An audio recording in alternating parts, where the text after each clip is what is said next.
So, Lord, you have searched me and known me. You know when I sit down and when I rise up. You discern my thoughts from afar. I don't know that I'm going to read the whole thing right now, but the idea being that, like, what does it mean to be known by God, to search my heart and know my anxious thoughts? What does that mean, and what are the benefits of being known in that way? Hi, I'm Caroline Howard, a biblical counselor and certified life breakthrough coach.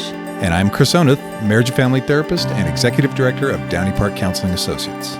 Welcome to Our Next Question, where we attempt to answer the questions of life through conversations in psychology and Christianity. Remember, this is a place of discovery and definitely not the final answer. We have an extra voice today. We do! Oh, man, I'm excited to be back. Oh my gosh, he's found his way back here. I don't know, it was weird. We didn't changed scare the him locks. away. We spun him around like 8 times. Yeah, every time you guys record, I'm just outside the window waiting to be asked in. We kept seeing his face pop up right here. Yeah. Is it my He was turn yet? on the couch when we walked in. So it was like, oh, okay, Ready. we're doing this today. So welcome back, Victor. Oh my gosh, guys. Thank you so much for having me back. I'm so humbled and thankful. I'm just excited to be here. So thank you. Write the check too. Yeah. Well, and he looks a little different since the last time he was here. Wait, there was glasses last time. No, There might have been. Was there? Were there? I don't know. I don't But that's not remember. what I was referring Blonde to. hair? He had a guitar He last has time. he has a different title now. Oh. More prestige. Oh. Okay. Whoa. His face is Someone had an glowing now. accident. Yeah. He is now Pastor. I float wherever I go in the Wait, glory we're gonna of call the you Lord. Pastor You Victor. could. It just reminds me of the meat, you know, from like the taquerias. Oh, yeah. though. Sure. That's what he says, Pastor. the pastor. Wait. I had no idea about this. What is it you do? What is your title now? Yeah, so I got officially ordained at church, so now Hey. I'm pastor. Remember we were talking about That's that right. the last episode I was on about you know the Okay. distinction between minister and pastor, and so Okay. I've made that jump. Well, So- congratulations. well, thank you. So he's El Thank you. Pastor Now Victor. you're legit. Yes, now I am Now legit. people will actually listen. Yes, hopefully. I don't know. Maybe. Hopefully. I guess it's with job So let security me that ask they you this. don't. Do you ignore them when they say minister, and then when they say pastor, then you look over? They go, oh, I was just, someone is hailing me. That's right. Yes. Yeah. And as he turns, it goes, oh. Uh-huh. Okay. Yeah. As I said earlier, I float everywhere I go too on the glory of Oh, the that Lord. helps too. It's phenomenal. Yes, It's- it really saves on gas. It's like when you finish college. Like the sky opens up and all this knowledge is like available to you that's not available to everyone else. was Is that what was happens? that your 'Cause- experience? I was gonna say, No. 'cause I didn't- No, I have 2 weeks and I'll be done and I'll finish college. So I'll Well, let I you guess know. you'll find out. Yeah. So 2 then weeks, I'll let you know if it Or you opens start up. listening to you. Finally, Really? people Are you listen done to in me. 2 weeks? I'm done in 2 weeks. That's insane. Congratulations. I know, I'm so Totally excited. congratulations. My Yeah. Good for brain you. hurts, but I'm so excited. Wait, did you finish all the work? No. Oh, well then hold on. I Let's know, not get I'm excited. doing- No, I'm- I'm just kidding. I'm doing my research project right Oh, now. Good for Wait, you. are you going for your PhD? No, my PhD, my bachelor's of integrated Oh, psychology. okay. Yes. So awesome. Congratulations. So- Good on you. Thank you. Yeah, absolutely. I'm very excited. My I'm brain so hurts. though. excited for you. That's awesome. So had one of our clinicians and listeners say to me that, hey, the only person I haven't met, he was at lunch today because we had a Downey Park lunch, and he said, the only person I haven't met is Caroline. He goes, I hear her on the podcast, and I said, well, think redheaded stepchild. So, Wait, who said that? Jesus. No, Oh, is that why you brought him up earlier? I've met I Jesus. sat next to him at lunch. I met Oh. Jesus. Great guy. He just forgot. Uh-oh. I met him in Turlock when we had lunch at Dust Bowl. Oh, he that's was late. right. He was there. I'm sorry, Jesus. I just called you out. You Yeah, were late. she did. Oh, Dang. that's hurtful. I talked to you for a few minutes afterwards. Well, it's probably because you're such a quiet, shrinking flower that I nobody know. ever really notices. No one knows I'm in there. No, absolutely, yeah. I'm going to try to be quiet, and then the red hair I don't think just- I've ever heard the descriptor of quiet and Caroline put together. She only speaks in a whisper, Yes. Oh, and yeah. when spoken to. Yes. That's it. So, oh, guy, I love mercy. you all so much. There Oh you my gosh. We're just here having a good time, you know?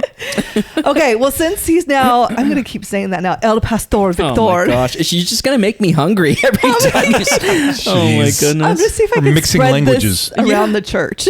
Oh my gosh. Well, so okay, when we have a whole bunch of stuff to get into, but so my wife and I just started a weight loss program together. Wow, Very cool. cool. And so that was Monday, and so she and I are already down. I'm down 4. She's down 5 as of Monday. Good Nice. for And so good for you essentially, guys. all it is just cutting sugar and like bread.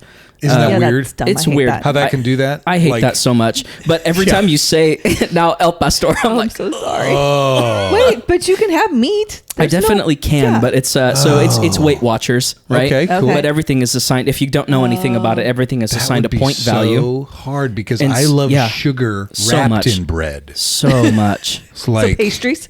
sure, absolutely. croissant. Oh, Croissant. Croissant. With chocolate in it. Oh, feels like croissant. Oh Okay, gosh. that's Oh wait, are we doing a tally of voices?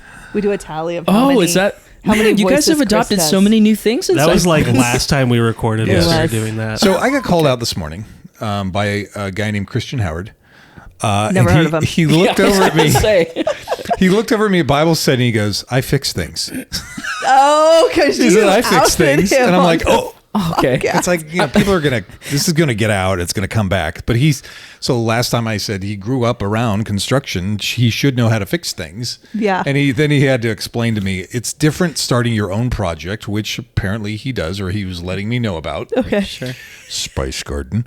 But it's Herb, different. herb. Oh, herb garden. garden. Herb garden. Herb Hey, garden. herbs and spices. What, he can't have spices in the herb garden? They fight? I just never. It gets spicy. The peaceful herbs and the violent spices. I just never heard of a spice garden. You've never watched SpongeBob? Well, I have. SpongeBob? I could sing the whole. I could. I don't want to glaze over that. SpongeBob. Did I say SpongeBob? You're right. I've never Oh, it's watched very a Freudian. SpongeBob. Very Freudian. Sorry. Where are we going today? Shower on the I don't weekends know. only if you have to, but the rest Oh my is the gosh. SpongeBob. Well, Mike, No. you were telling me about this guy who fixes things, and what I heard was fixes sticks. And so I was in my head like, how do you fix a stick? So Duct tape. So Chris was saying that on his own Yes. projects he will start from scratch and Yes. do Okay, things. yeah. Well, you didn't let on about that. You let me twist in the wind. I was just. Once again, I blame you. Well, thank you. It's so much easier. I don't know that it doesn't empower me I any. feel like but I just want to plead the fifth on this whole conversation. it's good. Okay. Anyway. as a wife. Anyway, I'm just pleading if the you fifth. want to call Chris Oneth out, please leave a comment. Yeah. Where? Hey, things to come up. Just want to mention this. Things Okay. to come up. We're going to start developing a website for our next question.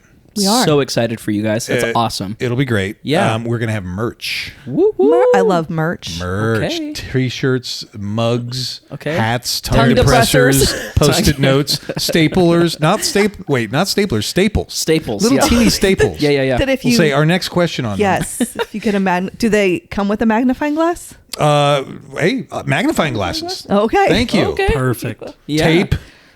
You name it. Those Office sunglasses, supplies. you know, Hey, like do you the- want to Oh. wrap your car with our next question? You could get a wrap from us. There you go. Well, it's prepackaged, gosh. Hey, especially on for tundras. On a real note, though, hats would be awesome. I'm a huge. love That would be hats. cool. I know I don't really wear hats very often, just because like I'm. Why would you want to cover that? Well, thank you. If Thank I you. had that, Well, no, it's on like a lot of the times, like being on the platform and like the lights. If you wear hats, it like casts a shadow on your Oh. face, which makes it hard for cameras. Do I hear Vic saying he's going to wear it? But if you had a hat, I would gladly wear hats. That's awesome. We're getting you a hat. We're getting you a hat. I would gladly wear that. Do you know that you're our first repeat customer? Customer. It's true. I don't know Guest. what else to say. Like, what am I Our buying? first repeat What am I buying guest. He's from going to you? be the Well, Steve this is Martin. so Guys, that's Cool. awesome. Thank you. The Like I Steve said- Martin of our next question. There you go. Pretty soon we're gonna have like a board on the wall that like Ooh.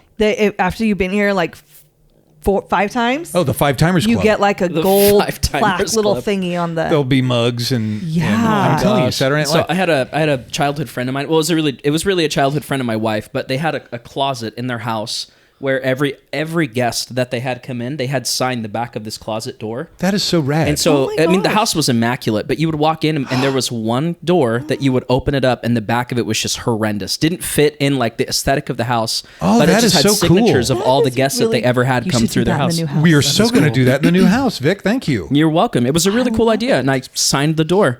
Yeah, it I'm was going to really have cool. you over just to sign the door, then I'm going to turn you right around and march you out. No, No, he's and gonna put me bring right his back guitar. outside the window. He's gonna bring his guitar and we're gonna have like a whole music fest. Oh, yes. See? Okay. All right, that'll keep him. Okay. That'll earn Okay. me my keep here, huh? I had a good like longer question to start with today. Okay. but I'm going to save that for the next one because Oh. Vic's going to be here for 2 episodes. Oh. So okay. because we've not wasted. We've No, we used a didn't lot waste of it. time. Oh man. And I do have to talk about something. I forgot to write down what time we started. Okay, go ahead. Speak. I have an injury. It's now healing. It's all almost healed. And maybe that's the question. Do you have a scar or an injury and a story a brief story that you'd like to tell about it? My little injury that I received You do, apparently. 3 weeks ago. Yeah, Apparently I do. Why don't you lead us off, my friend? If I must.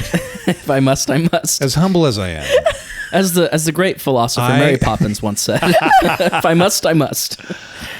I helped rustle a bull onto a horse trailer. Boom. If I could drop the mic, I would. I just love how you have a gift. You have this gift of, I really want people to know this thing, but I can't just say this thing. So I'm going to come in this roundabout way. If we talk about injuries, then I can swoop in with this thing and story that I want to tell. It just came to me It's through a the Holy gift. Spirit.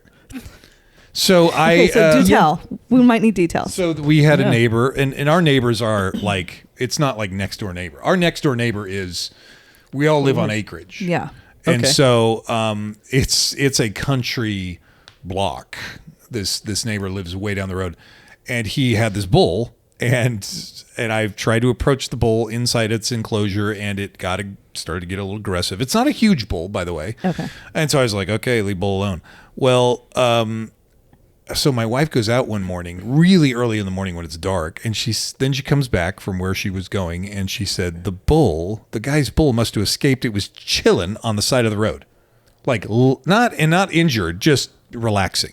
Wow. Like ways away from where it's supposed to be. Oh, man. So I'm like, all right. And so I did some stuff around the house. It was a Saturday. So then I jump in the truck to go to the gym, and I'm headed down the road, and I come over this crest, and sure enough, they're with the bull, trying to get the bull onto this horse trailer. Oh, well, I man. thought, this is what I do. I ride around and help people. Whether I'm on the motorcycle or I'm in the truck, I am here to help. So I park the truck. I help slow down traffic. I go and he says, okay, do you have any ropes or anything? I was like, yeah, I got ropes. Well, turns out I don't have ropes. But in the time I was rustling around my truck. Liar. Next time I'm going to go buy ropes. I come back and the bull's gone. And the bull had jumped the fence. Oh, dang. Now it's a waist high fence, but this is not a small. Did you see this happen? I did not see this happen, but I took Wow. their word for it because the bull was gone. Sure. Well, yeah. The evidence suggests. So then it the as owner of the such. property comes out. He lets us in, and now the owner of the property is involved. And this guy is an ER doctor. So if any of us get gored, That's perfect. Yeah. so great. You're in I good did hands. injure myself. So I Okay. did not have him take a look at it. I just figured Wait, he's how- a busy wait, What man. did you How do? 'Cause recent okay, was you this? keep It pointing was to while your he finger. was 3 weeks looking ago. around in his truck. He got a paper cut. That might have been it. Something bit me. But you keep pointing to your finger. You say injury, and people who are listening might be thinking you have like a black eye, but you keep pointing to your pointer My finger. side has been gored. Yeah. For the listeners out there, he is mauled. Yeah, exactly. He's not looking to. You should see the bull, though. He really didn't man. want to miss this podcast episode. So the owner is this kid, Kian, 23 years old or something like that. The kid's going to school in San Francisco to be an astrophysicist. So he's a little smart. He's a little smart, but Yeah. he looks sturdy enough to handle this bull. Okay. So he Okay. grabs this rope, throws it around the bull's neck, and now the bull's like fighting him. And I'm like, I Sure. do not want a part of this. He's 23, I'm 51. I'm wise enough to keep a distance. Well, so we string the rope that we did have through the horse trailer, and every time the bull would fight a little bit, and once the bull would rest, we would pull him into the horse trailer. So it was like a constrictor. Yeah. And that rope is where I got the rope burn. on your finger. On my finger. Okay. It was a bad rope burn. Hey man, I'm not It's here to intense. judge. Okay, I'm not here to judge. I'm just here to clarify. Okay. So we slowly constricted that thing on And you got it. and got it on there. It was exciting, and I exchanged the numbers of 3 or 4 neighbors. Oh, I'm gonna there start you go. calling you- Made Nice. friends. I'm gonna call you the Boa, Chris Ooh. the Boa. Oh, there you go. Come on, you Everyone's getting a constricting- nickname. Here we go. I don't have a nickname yet, but I'm a little worried about that. All right, The so Boa Oneth. The redheaded tell. stepchild. do tell injury that you have a story with. Who's next? Scar. Yeah, I was gonna say. All right, who I wants got to go? one. Yeah, go for it. So I have a scar. I have 2 scars on my face, between my eyes and then under my eye. because I walked through a sliding glass door when I was 6 months pregnant. Yeah. Oh, It was a single pane. You were the reason they put the flowers on It there. was I know, right? It was ginormous. We lived in an old house. It was That's an why old you don't glass use door. Windex. Oh, right? gosh. I know, right? Everyone says that. I'm like, I don't know. I was outside. You want smudges. Oh, Yeah. wow. This is what happens when you're pregnant. I was outside just sitting, enjoying the backyard. Chris was doing some work. The kids were at Oneth's that night. And I look inside and our cat is on the counter eating the lasagna. Oh, gosh. Oh, no. yeah. Wily so I rascal. jumped up to go in and yell at the cat and went, boom. Oh, no. Face first into the door, and it just shattered everywhere. Where our neighbor across the street heard it, so she ran over. Whoa. Oh, Chris my word. runs into the house. Well, I wasn't kind of in the house, but he's like, "Are you okay?" And I'm looking down, or no, I'm just like, "No, I'm fine. Like I'm totally fine. I think." Oh. And I look down, and blood just starts pouring. Oh, from head my injuries are face. the worst. And I was like, "Oh, maybe I'm not fine." So good news is insurance paid for it. And we got a brand new, really great door that was Hey-o. dual pane. Yep. There it goes. Did and they sew had your arrows face up? on Because it. that's important. They used glue because it was Oh. we went to urgent care and they were just about to close, and I think the guy was just lazy, so it left like this nasty scar. Can you dig around in the drawer, see what they've got? I don't Yeah. know. But I got a story, and I tell my 12-year-old son all the time. Yeah, I had glass everywhere, and you got lucky that it didn't like shard right through my Oh, big wow. old belly. This is a good warning to him, too. Don't run through a glass door. Don't run That's through glass true. doors. I know. Did people look at you like, is everything okay, dear? Like your I know because husband I'm somehow- pregnant, and I've got because I had cuts. My hands were all cut my up. My face word. was all Gosh. cut up. It was pretty good. Good gravy. It was pretty good. I don't remember if people said that, but maybe they did just behind my back with their eyes. with their No, eyes. with their eyes. That was being judged. They got cool stories. I don't know. Do you have a cool story? Make something up. No, I'm so like it covers up because my hair comes It's over. awesome. It's magnificent. Well, hair. thank you.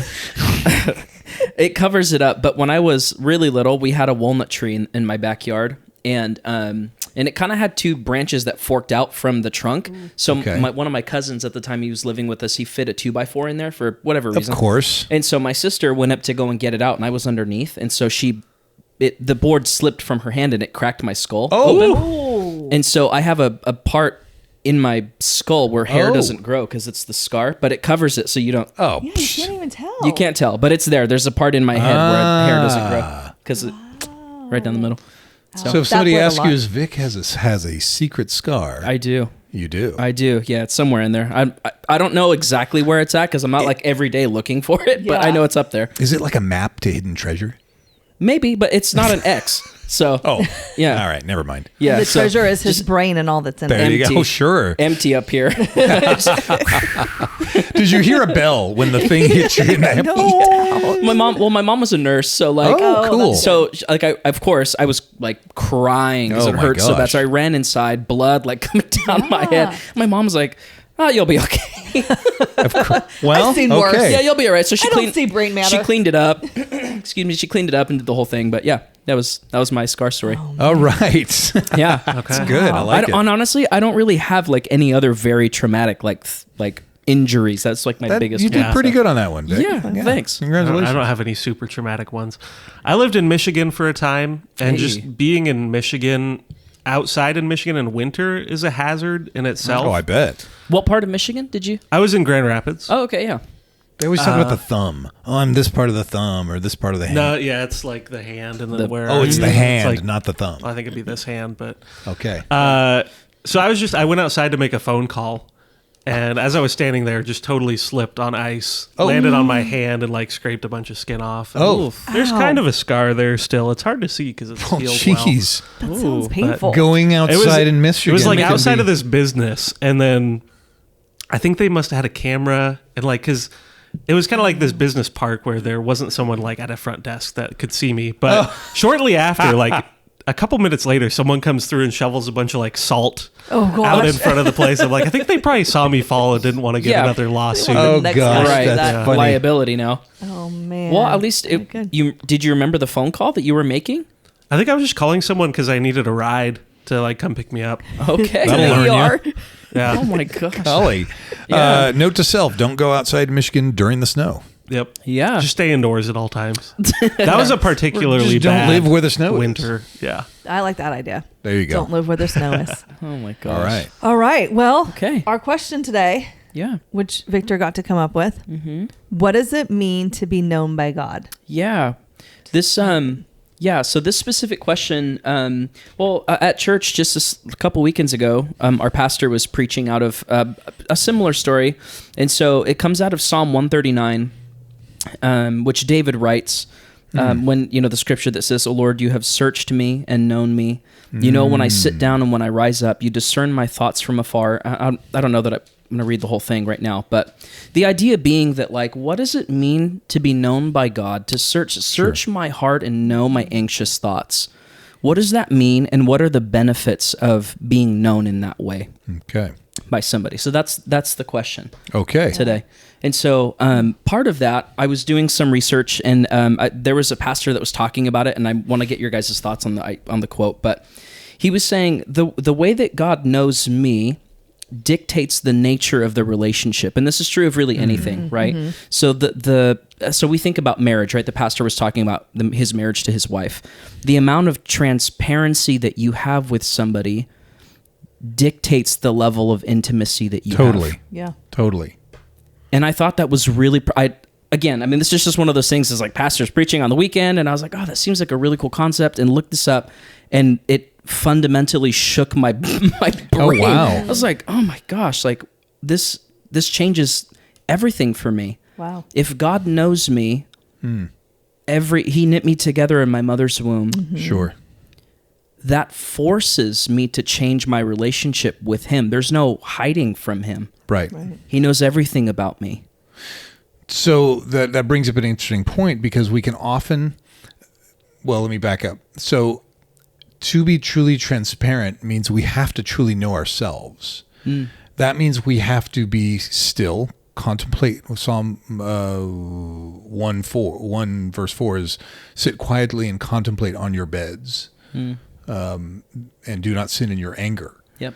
So being able to sit, believe it or not, connect with ourselves, and this may be through a series of trial and error, but through truly knowing ourselves, then we can be then the next step is truly transparent. Sure. I mean, that's another huge hurdle, is in that vulnerability, to be able to open up and saying, this is what's happening to me. Well, here's the question: does God know those things before we know them, though? So that transparency is already there, but it's us being able to be transparent and aware of those things. So of course God knows, right? Yeah. And believe it or not, God may know. I mean, God may even try to show us through other people who know us. Yeah. But that doesn't often it doesn't overpower our own denial. Right? Our own denial about how we are. Look, in marriage, my wife comes to me and says, you did this and this and this. I'm like, of course not. Or here's why. It's so easy. And I'm trying to take the heat off of myself, because I may be trying to save myself, or it's like we talked about a couple episodes ago, right? Yeah. Sure. Yeah. It all ties together. And so, but to truly know myself doesn't mean I'm destroyed. But it does mean that I'm I'm honest, but I'm also hopeful, because in my honesty, I'm not crushed. I am able to say, Lord, but you are guiding me and leading me. I'm curious to know too, because I feel like working in ministry for as long as I have, it's interesting that some people, I'm formulating the thought as I'm thinking about it, and so maybe you guys can help me pose it as a question. But like, what is it? What is the difficulty in being honest? Like, I find a lot of people have a really hard time with coming to terms with the brutal, honest truth of being in self, or maybe like taking responsibility for an action that they may or may not have perceived the way that someone else is perceiving, right? Sure. So like, what makes that so difficult, do you think? Well, I think that did that make sense? Yeah, absolutely. Yeah. Okay. I think Okay. inside of us we have an ideal that has been placed there by the Lord, an ideal of holiness, of rightness, of even justice, and we want to aspire to that. But we don't. So instead of being honest and saying, boy, here's how I don't, and here's ways I want to be better, we may fool ourselves to either not think about those things, right? Or Or if we think about those things, believe it or not, try to apply them to everybody else, which means we become self-righteous. Or if we think about those things and see we don't measure up, to continually like bash ourselves instead of 2 Corinthians 7:10, for godly sorrow produces repentance, but worldly sorrow brings death. Excuse me, let me requote that. Godly sorrow brings repentance, which leads to life, but worldly sorrow brings death. Yeah. Right. It's that worldly sorrow. We're like, either we think there's nothing wrong with me, no big deal, or oh my gosh, I am hopeless. I can't ever recover. I'm doomed, and that's with like 5 O's. How was that one more time? Sorry. Doomed. Instead of saying, "Hey, I totally need a savior," and that gives me hope.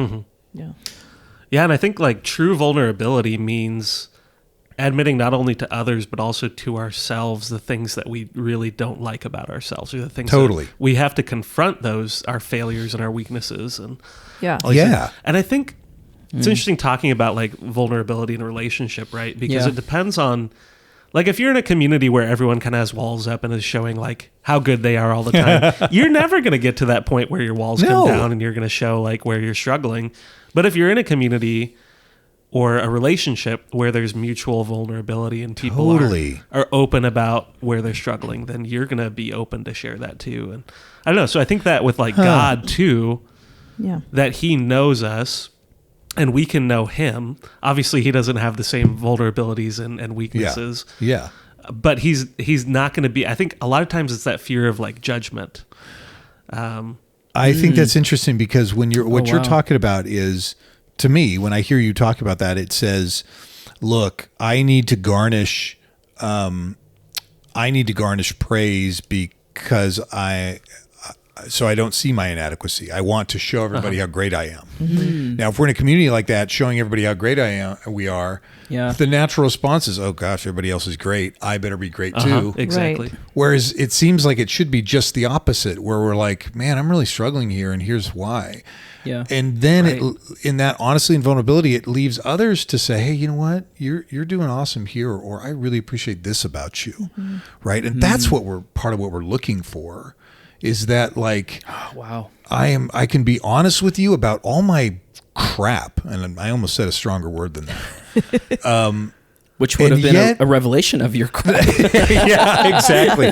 Oh, believe me, I'm full of blank is probably one of the biggest Christian bumper stickers we could ever have.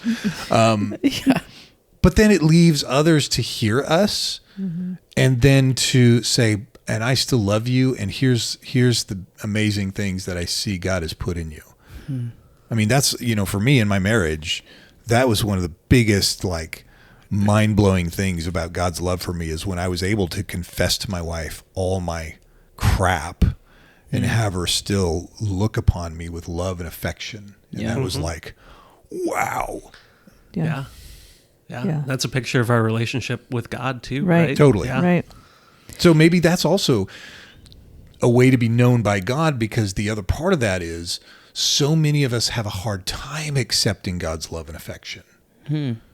Well, and that's because of maybe things we went through in our childhood. Like, I mean, I see this all the time with clients, right? They have daddy issues. Sure.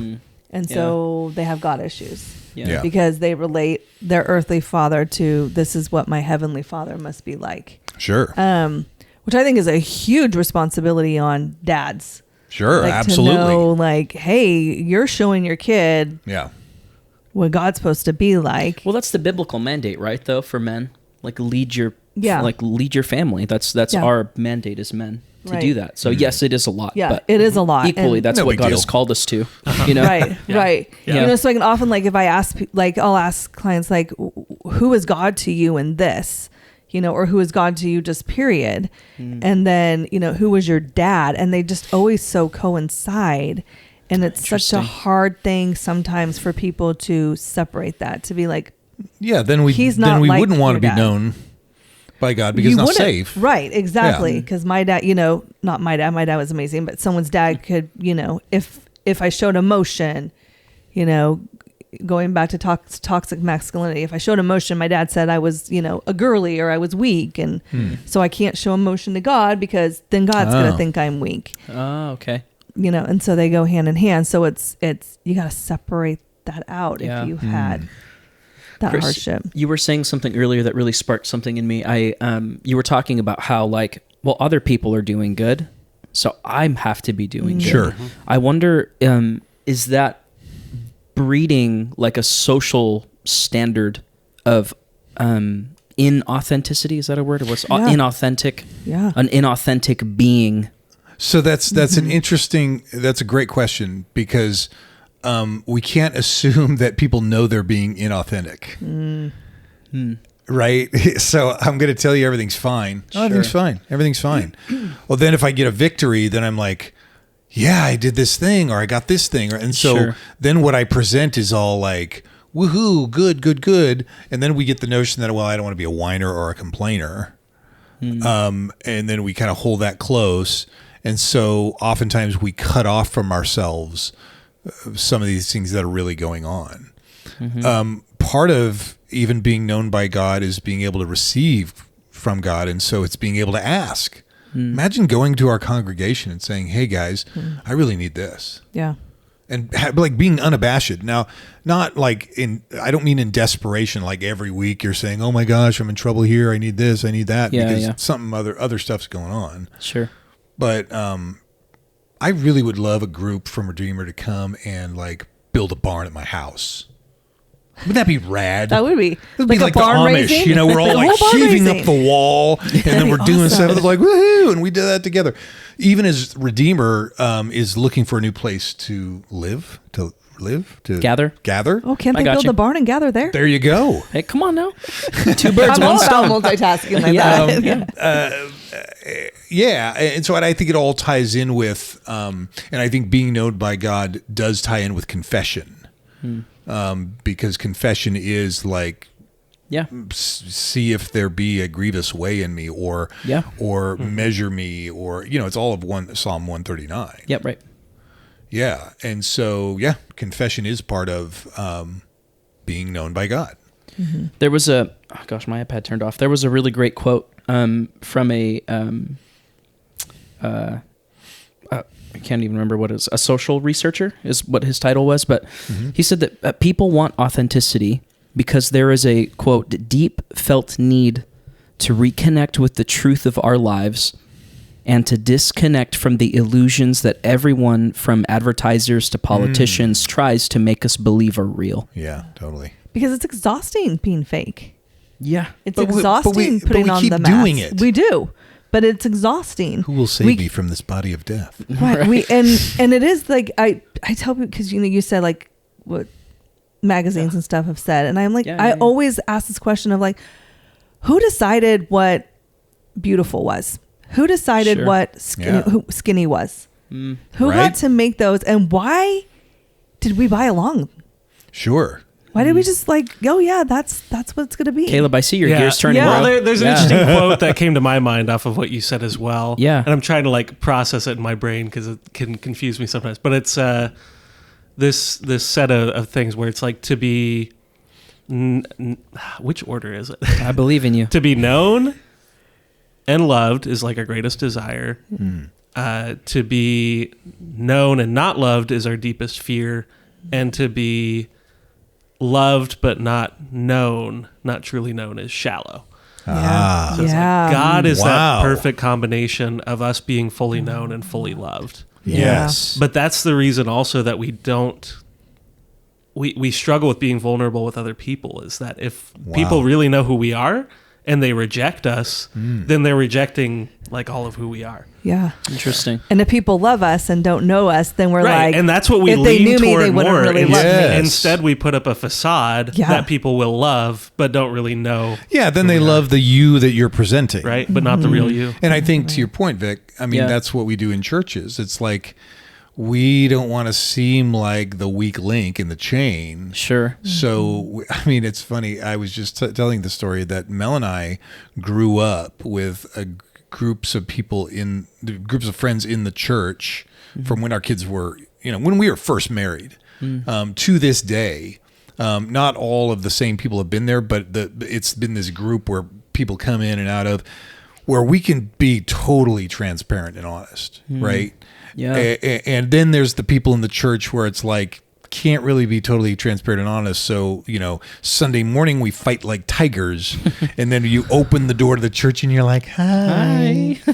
You all look perfect and pretty. Great. I'm just struggling with anger, right? What you don't tell people is, I just put my fist through the wall and called my wife a bitch. Yeah. Right. Yeah. That's some like intense stuff. But in doing so and then being loved, now, again, to your point about the false self or the facade that people put up, oftentimes you do that in a church environment and people see that and that scares the crap out of them. So then they give you the side eye like, oh, this guy, something's wrong with this guy. We have some of the best actors in church, man. Ooh. And the Academy Award goes to... Yeah, Hollywood doesn't have them. They're in church, man. They come through, and I don't know, like I feel like I've spoken about this from the platform several times, just in between like a songs or whatever. But the idea that like churches, yes, it's okay to come through and praise God, and that's what that's for, right? To have community with the people that are like-minded. But it's a whole nother thing to come through and like be fake with the people that you're supposed to be able to be real with. Like that's sad. To me. Well, again, I would say that that a couple things are going on there. Number one, oftentimes people don't know they're being fake because they don't know how to dig within the depths of who they are. That's one. Then there's the level at which if they do know, then there's the hurdle of actually opening up and sharing. Yeah.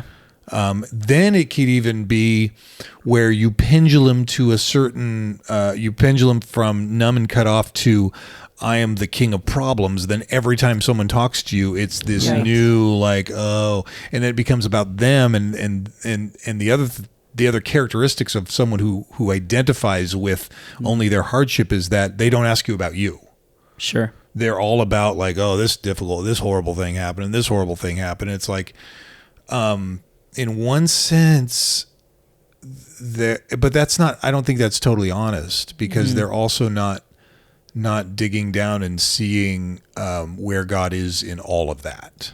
I don't know. I want to maybe suggest something. And maybe this is just because it's my own experience. I can see how some people might not know that they're being inauthentic, but for me, when I know that something is wrong within myself, yes, it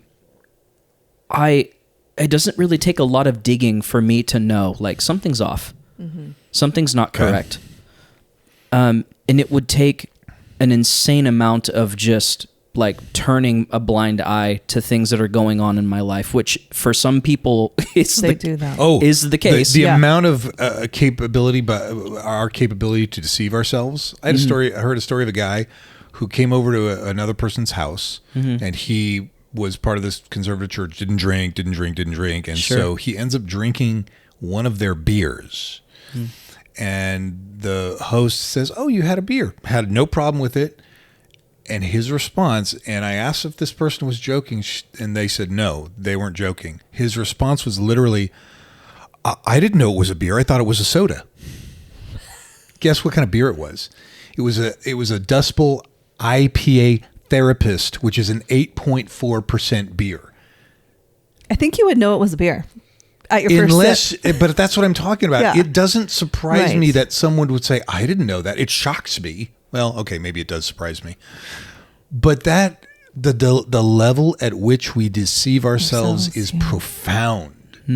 Sometimes bordering on the comical. That's pretty funny. So let me ask you this. In that, well, no, that's getting to a whole other topic. I want to ask that. Never mind. Go ahead. Well, I'm curious now. You can't do that. No, I was saying in that. You can't throw it out there like that and pull it back. In that sense, like, was he really deceiving? Yes, he's deceiving himself, right? Partially. Yeah. But is it just, I know how to act stupid, quote unquote, no, you're stupid, right. You're so right. that I'm deceiving you. Is he bluffing? Yeah, he could even. Yeah. He's not deceiving himself. He's just so good at manipulating. And there's levels and layers to that where people do, they'll put up stories and lies, boldly lie, and then there's a level at which they start believing some of those things. Well, let me jump in here too, because this was another thought I had.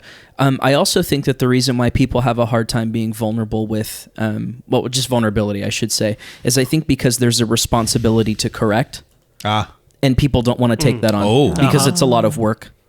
Like, so explain that. What do you mean? Yeah. So for example, if I know that I am an alcoholic, I'm not going to admit that, right? Because when I do, then I have to confront my problem and go through the work of having to change that. Oh, sure. Right? The repentance part. Yeah, right. And because you confess it. Once you confess it, it's out there. Then you're like, oh, what do I got? Now I got to do something. Now I have to do something about this now, right? And so that's hard. So I'll get a little vulnerable on the podcast. So when my wife now and I were engaged, she found me out in a pornography addiction. Right.